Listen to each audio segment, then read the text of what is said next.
성도님들 안녕하십니까? 이 시간에 우리를 구원하신 하나님께서 우리를 이렇게 성전에 모이게 하시고 또 하나님의 말씀을 펴서 함께 은혜를 나눌 수 있도록 기회를 주신 우리 하나님의 은혜에 진심으로 감사를 드리고, 또 특별히 이 자리에 그 음성에 반응하여서 찾아오신 우리 모든 성도님들께 우리 하나님의 놀라운 은혜와 축복이 있기를 간절히 기도합니다. 이 시간 말씀을 펴기에 앞서서 잠시 기도하겠습니다. 하늘에 계시는 우리들의 아버지 하나님, 오늘 이 저녁 예수님께서 원하시는 기도가 우리의 기도가 되기를 아버지 간절히 원합니다. 하나님, 이 시간 주님께서 온전히 주장하셔서 소자의 부족함을 당신의 의로 가리워 주시고 우리 모두의 죄를 주님의 보혈의 피로 씻어 주시옵소서. 이 시간 오직 주님께 의지하오니 우리 모두와 함께하여 주시옵기를 우리를 사랑하시는 예수님 이름으로 간절히 기도드렸습니다. 아멘. 네, 제가 화요일 예배 시간에 주어질 때마다 예수님이 원하시는 기도, 우리 주기도문의 말씀을 계속 연구해 오고 있습니다. 이 시간에 다시 좀 오랜만에 마태복음의 말씀으로 우리가 좀 돌아가기를 원합니다. 우리 함께 마태복음 6장 9절로 13절에 있는 말씀을 좀 보시겠습니다.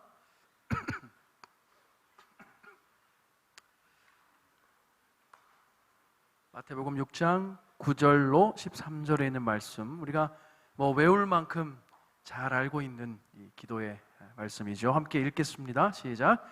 그러므로 너희는 이렇게 기도하라.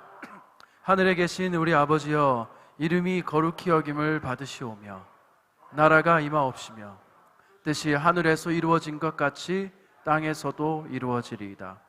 오늘 우리에게 일용할 양식을 주옵시고 우리가 우리에게 죄 지은 자를 사하여 준 것 같이 우리 죄를 사하여 주옵시고 우리를 시험에 들게 하지 마옵시고 다만 악에서 구하옵소서. 나라와 권세와 영광이 아버지께 영원히 있사옵나이다. 아멘. 아멘. 지난 연말 기도주일 시간을 통해서 우리 모두가 정말 하나님 앞에 다시 한번 무릎 꿇고 개인적으로 우리 자신을 돌아보며 주님 앞에 통회할 수 있는 시간을 주신 하나님께 진심으로 감사를 드립니다. 저도 개인적으로 이 기도주일 기간 새벽과 저녁 주어지는 말씀들을 통해서 그 시간들을 통해서 개인적으로 다시 한번 하나님을 만나고 저의 또 죄를 다시 한번 주님 앞에 내어놓는 그런 귀하고 또 아름답고 감동적인 시간을 가질 수 있었습니다. 이 연말 이 화요일 시간들을 예수님께서 원하시는 기도, 주의 기도문을 우리가 함께 다루고 묵상할 수 있게 되어서 너무나 기쁘게 생각을 합니다. 우리가 잘 아는 말씀이지만 이 말씀을 하나하나 우리가 연구할 때에 다시 한번 우리 마음속에 정말 간절한 기도가 생겨나고 또 그 기도가 나아가서 우리 주님이 원하시는 기도가 되어지기를 간절히 소망합니다. 이 주기도문의 첫 번째 시작하는 말이 여러분 뭔지 아시죠? 하늘에 계신 우리 아버지를 부름으로써 이 기도는 시작합니다. 이 하늘에 계신 우리 아버지를 부름으로써 기도가 시작된다는 것이 얼마나 큰 은혜인가 하는 것을 제가 이 말씀을 연구하면서 다시 좀 깨닫게 되는데요. 시편 11편 4절에 이렇게 기록하고 있습니다. 여호와께서는 그의 성전에 계시고 여호와의 보좌는 하늘에 있으며 그의 눈이 인생을 통촉하시고 그의 안목이 그들을 감찰하시도다. 아멘. 오늘 하늘에 그 보좌를 두신 하나님께서 우리 인생들의 일거수일투족을 감찰하시고 그분의 눈이 우리의 삶에 고정되어 있다는 이 사실이 오늘 이 주 기도문의 첫 단어를 대하는 우리의 마음 가운데 정말 큰 감동과 놀라움을 선사해 준다고 저는 생각을 합니다. 하늘에 계신 우리 아버지요, 하늘의 주인이시고 하늘에 거하시는 창조주여 전능하신 조물주 하나님께서 오늘 우리 각 사람의 삶을 꿰뚫어 보시고 우리 인생을 굽어 살피신다는 사실이 이 첫 소절에서 드러나고, 우리는 그것을 고백하면서 이 기도를 시작할 수 있는 특권을 누리는 것입니다. 여러분, 정말 놀랍고 은혜로운 특권이 아닙니까? 예수님이 우리로 하여금 드리기를 원하시는 기도가 하늘의 하나님을 너희의 아버지로 부를 수 있는 특권을 주셨다는 사실을 우리에게 말하고 있는 것입니다. 그러므로 그것은 우리가 드리는 기도의 응답의 확실성을 보증합니다. 그렇습니까? 천지의 주인이신 하나님이 우리 기도의 대상이라는 사실을 일깨워주기 때문에 그것은 그만큼 우리의 기도가 분명히 응답될 것이라는 사실을 기도의 첫 소절이 우리에게 알려주고 있는 것입니다. 아버지라는 말은 참 우리의 마음을 뜨겁게 하고 가슴을 울리는 말입니다. 아버지가 되고 나니까, 아빠가 되고 나니까 아버지라는 말이 더 많이 와닿는 것 같습니다. 그 의미가 두 배가 되는 것을 요즘 느낍니다. 여러분, 우리 아들들, 딸들은 아버지와 자주 만나시죠? 자주 찾아뵙고 계십니까? 우리 이 자리에 계신 특별히 젊으신 분들은 아버지, 어머니 자주 찾아뵈시기를 좀 바랍니다. 저도 잘 못합니다. 이게 저도 바빠서 잘 못하는데 자주 찾아뵈면 너무 좋아하시고, 요새 제가 올해 작년부터 부모님 만나면 제가 예전에는 그냥 네 다음 주에 뵙겠습니다, 뭐 또 뵙겠습니다, 들어가세요 하고 이제 인사를 하고 했는데 이제 허그를 합니다. 무조건 헤어질 땐 제가 정신을 바짝 차리고 언제나 안아드리고 또 안아주고 그렇게 인사를 하는데 저희 아버지는 이제 그냥 악수해 이렇게 하고 이제 어색해 하십니다. 근데 끝까지 이렇게 안아드리면 저보다 먼저 이것을 놓는 법이 없습니다. 그것이 아버지입니다. 이렇게 안으면 그래 하고 딱 뭐 저보다 먼저 놓지 않으시고 제가 놓고 난 다음까지도 제 등을 쓰다듬으면서 그렇게 인사하시는 그 아버지의 모습을 떠올리면서 이 첫 소절에 예수님이 우리에게 하나님을 아버지라고 불러라 라고 했을 때 얼마나 많은 사랑과 은혜가 그 속에 또한 있는가를 생각하게 됩니다. 아버지는 근원자고 보호자고 인도자고 가르치는 사람이라는 뜻을 그 원어가 담고 있습니다. 성경은 참 놀라운 책이고 좋은 책입니다. 특별히 이 주기도문의 말씀은 첫 소절에서 우리에게 하늘에 계시는 전능자이신 창조주가 오늘 우리 곁에서 하루하루의 삶을 돌보시고 우리의 등을 토닥이시는 아버지라고 분명하게 선언하고 있다는 사실에 저는 큰 감사와 찬양을 우리 하나님께 돌리기를 원합니다. 여기 영감의 글에 좀 함께 읽어보실까요? 시작. 그리스도께서는 당신의 아버지와 교통하시는 가운데서 위안과 기쁨을 발견하셨다. 여기서 그분은 그분의 마음을 찢어놓는 슬픔을 내려놓으실 수 있었다. 그분은 슬픔의 사람이었고 비애를 맛보셨다. 그분은 자주 밤새워 기도하셨다.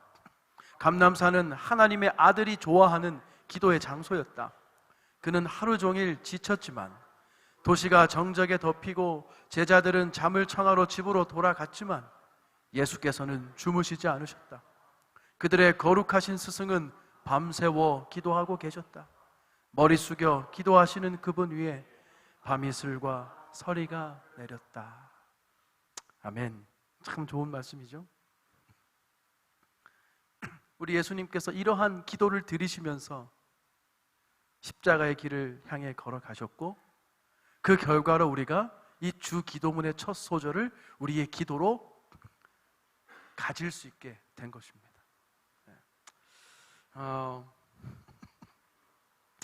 우리 말라기 2장의 10절의 말씀을 좀 한 절 더 봅니다. 우리는 한 아버지를 가지지 아니하였느냐? 한 하나님의 지으신 바가 아니냐? 여러분 이 말에 감사하시고 또 동의하십니까? 우리 태교교회 모든 성도들이 한 하나님 아버지의 자녀라는 사실, 또한 우리 모든 인간들이, 사람들이 하나님의 자녀라는 사실, 성경이 우리에게 또한 분명히 다시 한번 말하고 있습니다. 우리가 하나님을 우리 아버지라고 부르며 기도해야 하는 이유를 우리 영감의 글은 다시 이렇게 좀 언급하는데요. 제가 읽겠습니다. 그러므로 우리가 하나님께 나아갈 때 거룩한 관계를 보증하는 우리 아버지라는 말을 첫 번째로 사용해야 한다. 여기에 하나님께서 그분의 아들을 사랑하시는 것처럼 우리를 사랑하신다는 용기와 위로로 가득 찬 놀라운 진리의 선언이 있다. 이것은 예수께서 제자들을 위한 그분의 마지막 기도에서 하신 말씀, 곧 하나님은 나를 사랑하심같이 저희도 사랑하신다는 말씀이다. 아멘. 여기 보니까요, 우리가 하나님께 나아갈 때 거룩한 관계를 보증하는 이라고 얘기했어요. 그 앞에 나온 단어는 거룩한 관계라고 했고, 그 다음 그것을 보증한다고 얘기했습니다. 관계를 보증하는 말이 우리 아버지라는 호칭입니다. 아들이 좀 부족하고 실수가 많고 아버지 보기에 또는 혹은 다른 사람들이 보기에 좀 부족할 때에라도 그 아들이 아버지에게 와서 아버지라고 할 때 어느 아버지가 나는 너를 모른다 그렇게 말할 아버지는 없다는 것입니다. 우리가 하나님을 아버지, 특별히 우리 아버지라고 부를 때 그것은 하나님과의 거룩한 관계의 보증이 된다는 것입니다.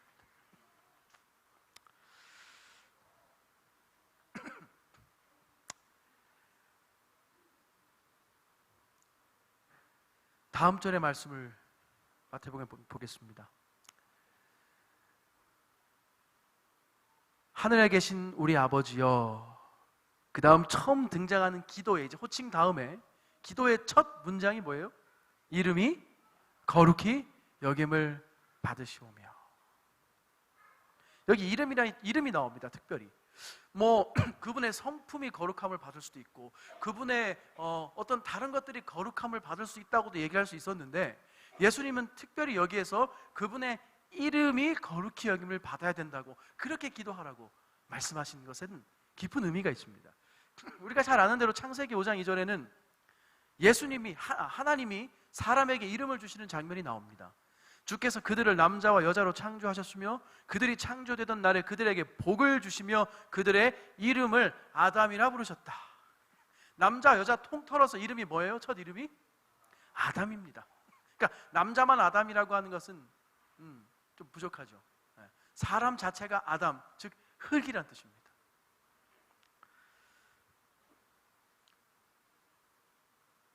에베소서 3장 14절로 15절은 이렇게 기록합니다. 곧 하늘과 땅에 있는 온 가족에게 이름을 주신 분께 무릎을 꿇고 비노니.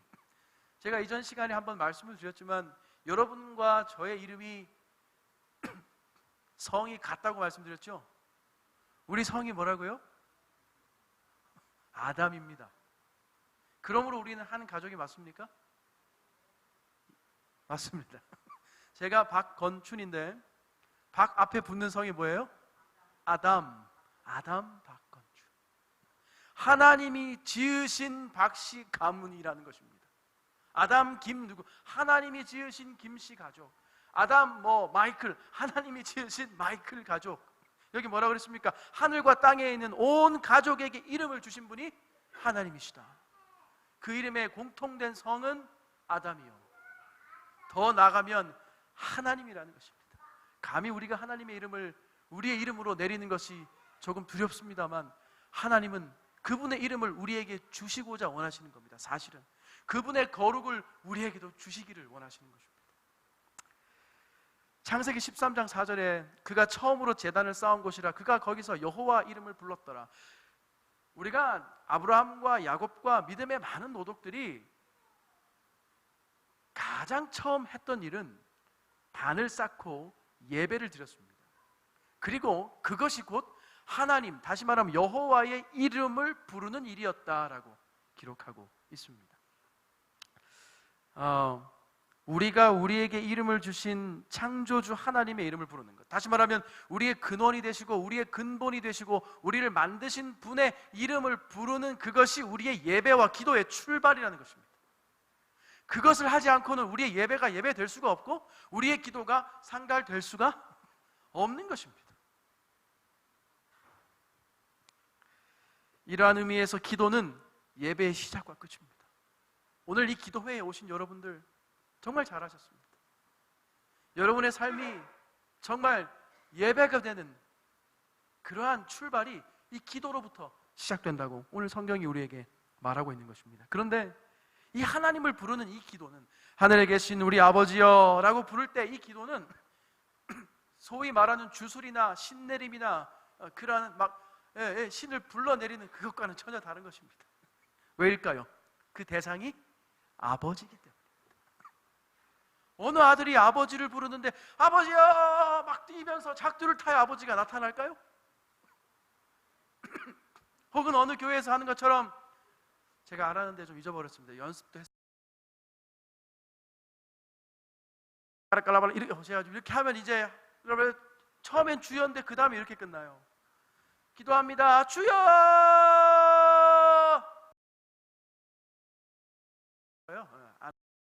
그러면 그 다음부터 막 이렇게 해요. 그럼 하나님이 흡족하게 이제야 좀 너희가 기도를 하는, 그러실까요? 그러한 신내림과 주술과는 전혀 다른 이 기도의 첫 소절이 하나님 아버지를 부르는 것입니다. 인격적인 만남이고 인격적인 거룩한 하나님과의 관계의 의미를 담고 있는 것입니다. 그래서 언제든지 부를 수 있는 이름입니다. 작두가 없어도, 알아들을 수 없는 요상한 소리를 내지 못해도, 우리의 삶이 때로는 부족하고 흠이 많아도 언제 어디에서나 어떤 상황에서나 부를 수 있는 이름과 대상이 우리에게 있다는 사실을 이 주의 기도가 우리에게 알려주고 있는 것입니다. 베드로는 오순절날 그의 설교에서 누구든지 주의 이름을 부르는 자는 뭐하리라? 구원을 얻으리라고 담대하게 선포했습니다. 갈멜산에서 아주 큰 전쟁이 있었죠. 엘리야와 바알의 선지자들이 한판 붙었습니다. 그때 영감의 글을 보면 바알의 선지자들이 각자 자기의 신의 무엇을 불러요? 이름을 부릅니다. 그 이름을 부르면서 자해를 하고 온갖 방법으로 이름을 부릅니다. 그러나 엘리야가, 하나님의 선지자 엘리야는 간절히 기도하는 마음으로 오늘 예수님이 알려주신 그 방법대로 하나님의 이름을 부르고 그분의 도우심을 간절히 구합니다. 그렇게 될 때에 하나님의 불이 엘리야의 단에만 내리게 된 것입니다. 그 강경, 그 산 위에서 백성들은 우물쭈물했습니다. 어떻게 해야 될지 우물쭈물 두리번 거리고 있을 때 엘리야가 단호하게 하나님의 이름을 부르라고, 그분을 선택하라고 선포하는 모습을 우리는 기억하고 있습니다. 여러분, 이 연말에 이 해가 다해가는 이 때에 여러분과 제가 우리의 기도를 다시 한번 점검하기를 원합니다. 우리의 기도를 점검한다는 것이 무엇인가? 단순히 기도를 점검하는 것이 아니라 하나님과 나의 관계를 점검하는 것입니다.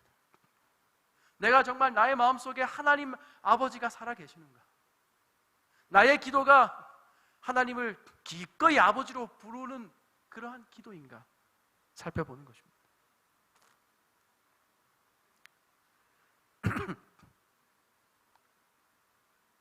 그 다음에 나오는 이 주기도문의 말씀은 우리가 잘 아는 대로 거룩이라는 단어입니다. 이름이 거룩히 여김을 받으시오며. 여러분, 거룩 매우 중요한 개념입니다.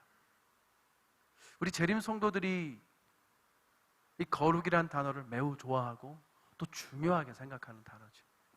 그래서 특별히 이 성화의 문제를 가지고 여러 번, 여러 차례 갈등과 어려움이 우리 교회 안에 역사적으로 있었습니다. 세계 교회 안에요. 한국도 마찬가지고.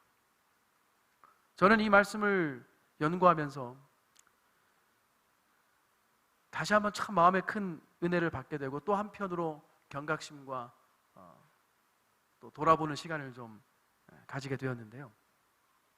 여기 우리가 거룩이를 얘기할 때 말하는 이 성경절이 나오는데, 화면이 좀 나오고 있습니까? 예. 여기 레위기 11장 45절 말씀 함께 좀 읽어보실까요? 시작. 나는 너희의 하나님이 되려고 너희를 애굽 땅에서 인도하여 낸 여호와라. 내가 거룩하니 너희도 거룩할지어다. 20장 16절 읽겠습니다. 너희는 나에게 거룩할지어다. 이는 나 여호와가 거룩하고 내가 또 너희를 나의 소유로 삼으려고 너희를 만민 중에서 구별하였음이니라. 아멘. 우리가 하나님을 부르고 기도할 때에 그분의 이름이 거룩히 여김을 받으시게 되는데, 왜냐하면 그분의 이름은 구원이기 때문입니다. 여호와라는 이름의 뜻이 우리를 구원하시기 위한 것이 그 이름의 핵심이기 때문에 우리가 하나님의 이름을 부를 때에 무엇이? 구원이 나타나게 된다는 것입니다. 그리고 그분의 그 능력 안에서, 그 거룩 안에서 우리도 그분의 거룩을 입게 되는 것입니다. 감히 우리는 스스로 우리가 거룩할 수가 없습니다. 이 사실에 동의하십니까? 하나님이 거룩하시니 우리가 거룩해질 수 있는 것입니다.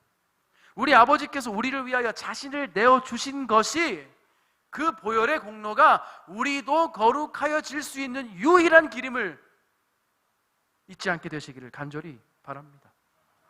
여러분, 우리가 무엇이 거룩인가를 정확히 알아야 될 필요가 좀 있습니다.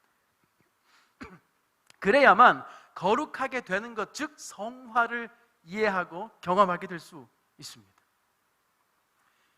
여러분, 우리의 노력과 행함이나 높은 도덕성이 결코 거룩을 주는 것이 아님을 잊지 않게 되시기를 간절히 바랍니다. 거룩한 습관도 온전한 성화의 척도는 아닙니다. 이게 게임이나 요즘 나오는 것들처럼 한 판 한 판 깨면서 미션을 수행하면서 과제를 다 하면 거룩해지나요? 여러분, 그렇습니까? 아닙니다. 근데 많은 경우에 이 신앙의 모습도 오늘날 이렇게 하면 거룩한 것으로 아주 교묘하게 둔갑해서 우리를 유혹하고 있습니다. 조심해야 합니다. 또한 행동이 완벽해져서 흠이 없게 되는 것이 거룩을 말하는 것이 아닙니다. 자기 만족과 신앙을 결코 혼동해서는 안 됩니다. 아멘이십니까? 여러분, 이것이 우리가 아멘 해야 할 큰 이유가 있는데 제가 그 뒤에 말씀을 좀 드리겠는데, 일단 아멘 하시면 은혜가 있습니다. 여러분, 자기 만족과 우리의 신앙의 척도를 혼동하지 않게 되기를 간절히 바랍니다. 조금만 더 크게 하면 더 은혜가 있을 것 같아요. 여러분, 자기 만족과 신앙을 혼동하지 않게 되기를 바랍니다. 죄가 많다고 느끼고 자신의 부족함을 철저하게 느끼는 사람은 자기보다 남을 낮게 여기고 예수님의 필요 또한 절실하게 느끼는 사람입니다. 이러한 사람은 거룩해 보이지 않을지는 모르지만 진실로 거룩한 사람입니다. 아멘. 하지만 타성에 젖어서 스스로 만족하며 사는 사람은 거룩한 것처럼 보이지만 거룩하지 않은 사람입니다. 단 여기서 오해하지 말아야 할 것이 있습니다. 그것은 믿음의 열매로서의 도덕성이 결코 무시되어서는 안 된다는 것입니다. 아멘. 다시요. 믿음의 열매로서의 도덕성이 결코 무시되어서는 안 된다는 것입니다. 이게 얼마나 균형지고 아름다운 복음입니까? 거룩은 내 영역이니까 기도와 믿음의 노력이 더 이상 필요 없다는 말이 아니라는 것입니다. 죽을 만큼 뭐 하라는 것입니까? 노력하고 죽을 만큼 거룩하라는 것입니다. 아멘. 여러분, 장감리교회의 모든 교회들이 그들의 믿음의 노선을 바꾸고 있습니다. 값싼 은혜 혹은 잘못된 믿음으로 말미암아 의해서 이제는 행함을 열매로 수반하는 믿음으로 그 방향을 틀고 있습니다. 요즘 시중에 나오는 모든 책들의 제목은 성화와 온전과 거룩에 초점이 맞춰져 있습니다. 죽을 만큼 거룩하라, 죽을 만큼 기도하라. 우리 교단의 주장이 아닙니다. 그러면서 그들 중에도 끼어있는 사람들은 각성을 하고 있는 것입니다.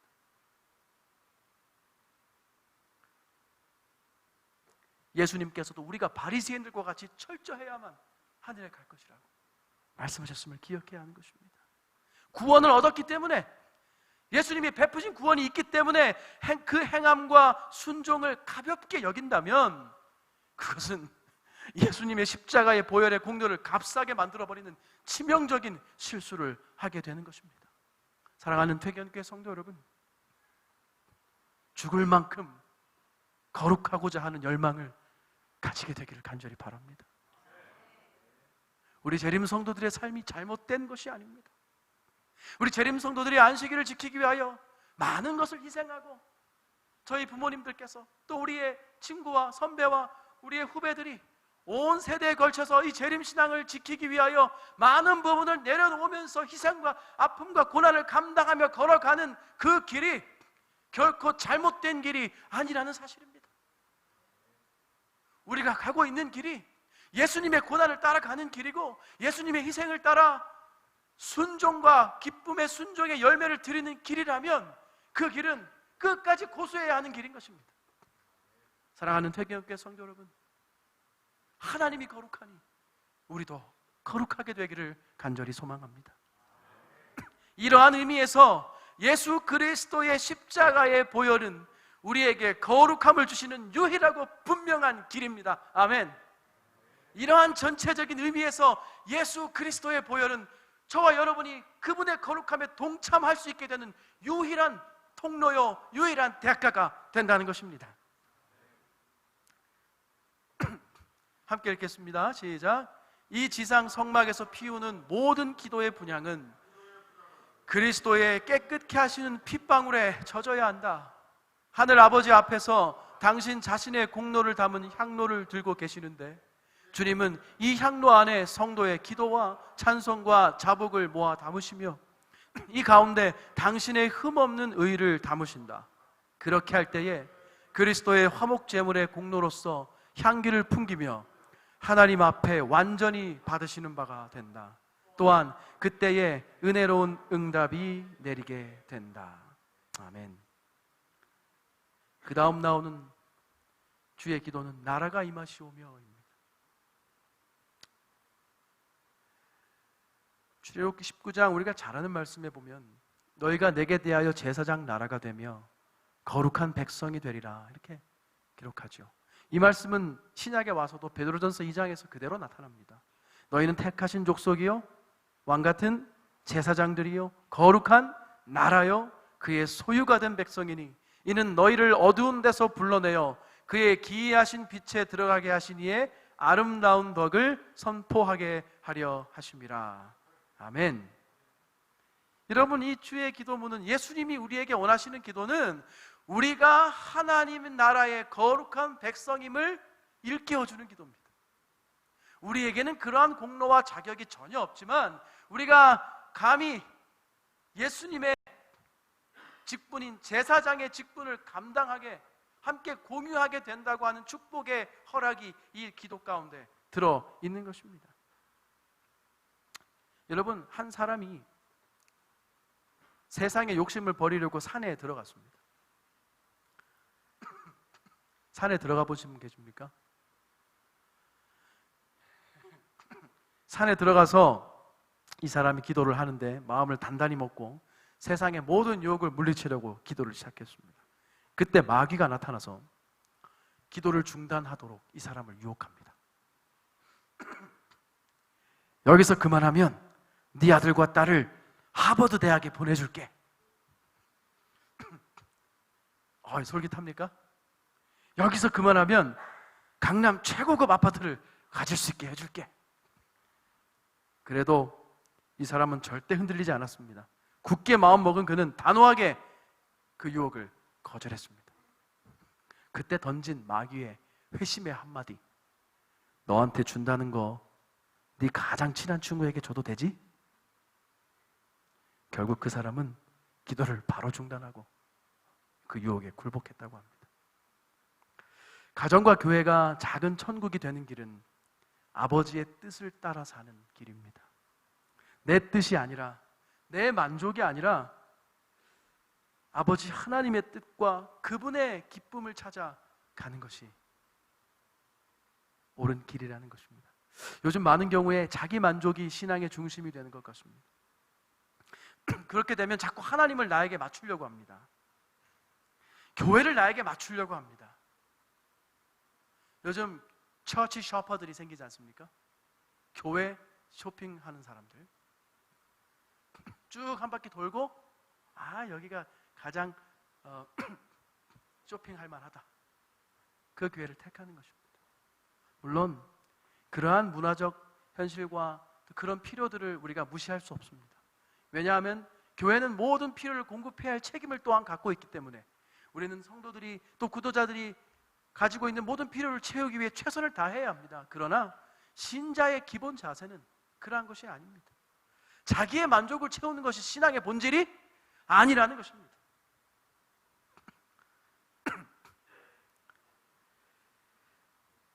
그렇게 되면 자꾸 하나님을 나에게 맞추려고 하고 교회를 나에게 맞추려고 합니다. 자기 만족이 채워지면 신앙이 잘 되고 있다고 생각을 하고, 그렇지 않으면 쉽게 좌절하거나 뒤로 물러서 버리는 상황에 이르게 되는 것입니다. 혹은 교회를 멀리하게 되는 것입니다. 그리고 그 책임을 교회에게 돌립니다. 교회가 나에게 채워주지 않았기 때문에 내가 교회를 떠났다는 것입니다. 여러분, 이것은 매우 매우 슬픈 잘못된 신앙의 고백입니다. 우리가 교회를 채워야 하는 것입니다. 우리가 예수 그리스도의 마음을, 그분의 만족을 채워야 하는 것입니다. 예수님은 단 한 번도 자신을 위한 기도를 드린 적이 없다는 사실을 기억해야 하는 것입니다. 예수님이 우리에게 원하시는 기도를 정리합니다. 예수님이 우리에게 원하시는 기도는 아들의 기도입니다. 하나님 아버지께 드려지는 우리의 기도가 그분의 참 아들의 기도가 되기를 원하시는 것이 예수님의 마음인 것입니다.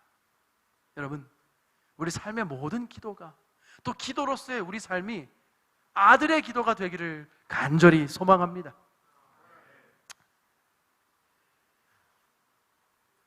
우리가 잘해서 혹은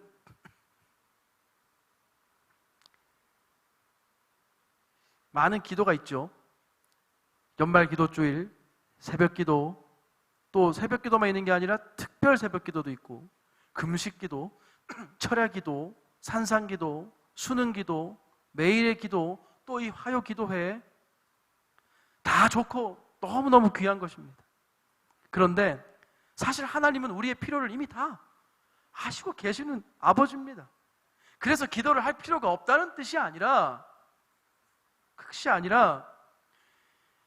우리가 기도를 드려야 하고 자주 해야 하는 그 이유가 응답이 목적이 되어서는 안 된다는 것입니다. 아멘.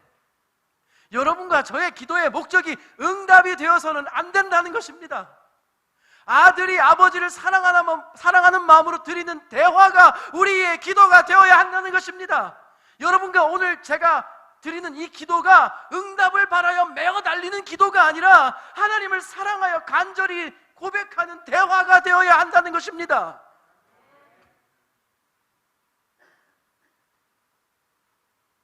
우리가 아들이기 때문에, 아버지를 사랑하기 때문에 드리는 기도가 예수님이 원하시는 기도입니다.